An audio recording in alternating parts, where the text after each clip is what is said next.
ये कहानी है 1938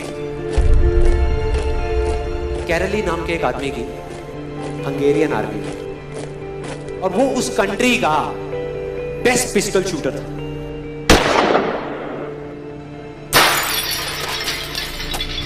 जितनी भी नेशनल चैंपियनशिप्स हुई थी उस कंट्री में, उसको वो जीत चुका था। और सबको ऑलमोस्ट कंफर्म था कि 1940s में जो ओलंपिक्स होने वाले हैं उसमें गोल्ड मेडल केरली को ही मिलेगा। और उसने सालों से ट्रेनिंग करी थी। उसका एक ही सपना था, एक ही फोकस था कि मुझे अपने इस हाथ को दुनिया का बेस्ट शूटिंग हैंड बनाना है, बेस्ट बनाना है, बेस्ट बनाना है। और वो कामयाब हो गया, उसने बना लिया बेस्ट शूटिंग हैंड। सिर्फ 2 साल का फर्क था।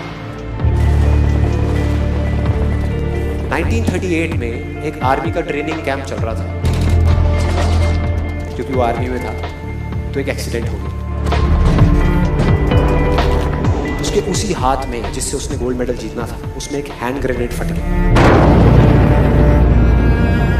और वो हाथ चला गया। जो उसका सपना था, जो फोकस था, सब खत्म।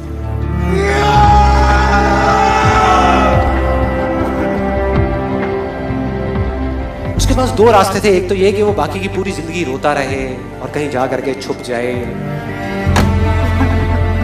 या अपना जो गोल था जिस पे उसने फोकस किया हुआ था उसको पकड़ करके रखे। तो उसने फोकस किया उस पे नहीं जो चला गया था, जो उसके पास नहीं था।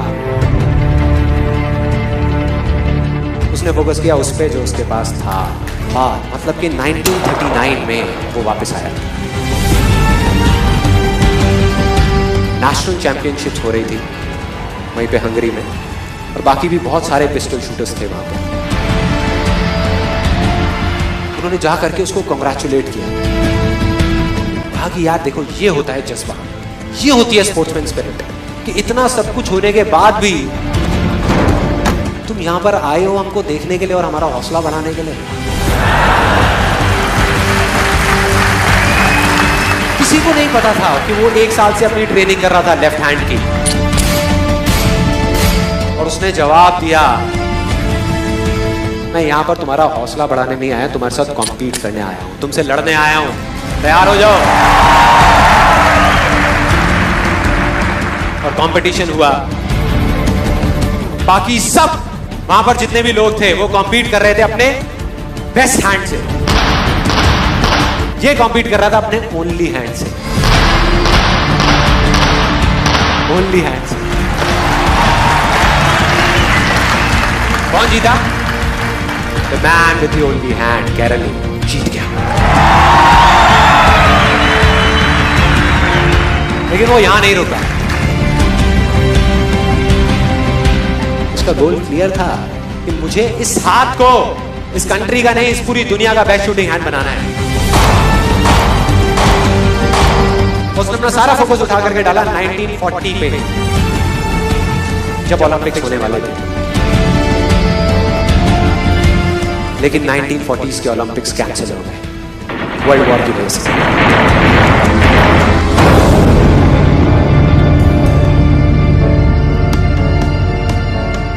उसने अपना सारा फोकस उठा करके कहां डाल दिया? 1944 में जो ओलंपिक्स होने वाले थे उसके ऊपर डाल दिया, 1948 के ओलंपिक्स में। 1938 में उसकी एज थी 28 साल, 1948 में उसकी एज हो चुकी थी 38 इयर्स। और जो यंगर जो प्लेयर्स आते हैं निकल करके, उनसे कॉम्पीट करना मुश्किल होता चला जाता है। लेकिन मुश्किल नाम का ये वर्ड था ही नहीं उसकी डिक्शनरी में।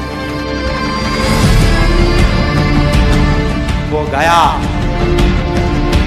पूरे वर्ल्ड के बेस्ट शूटर्स आए हुए थे जो अपने बेस्ट हैंड से कॉम्पीट कर रहे थे, और ये अपने ओनली हैंड से कॉम्पीट कर रहा था। और कौन जीता? The man with the only hand.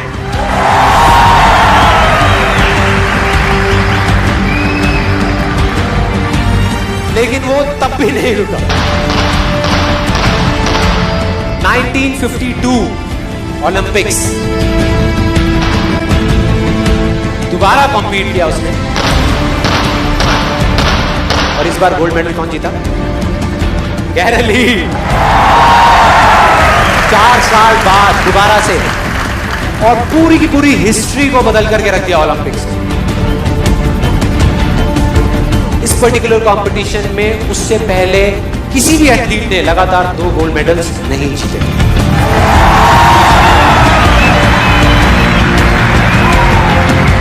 अब किसी भी लूजर के पास चले जाओ, उसके पास लिस्ट होगी बहानों की कि मैं इस वजह से फेल हुआ अपनी लाइफ में, इस वजह से मैं कुछ नहीं कर पाया, बहुत लंबी लिस्ट है।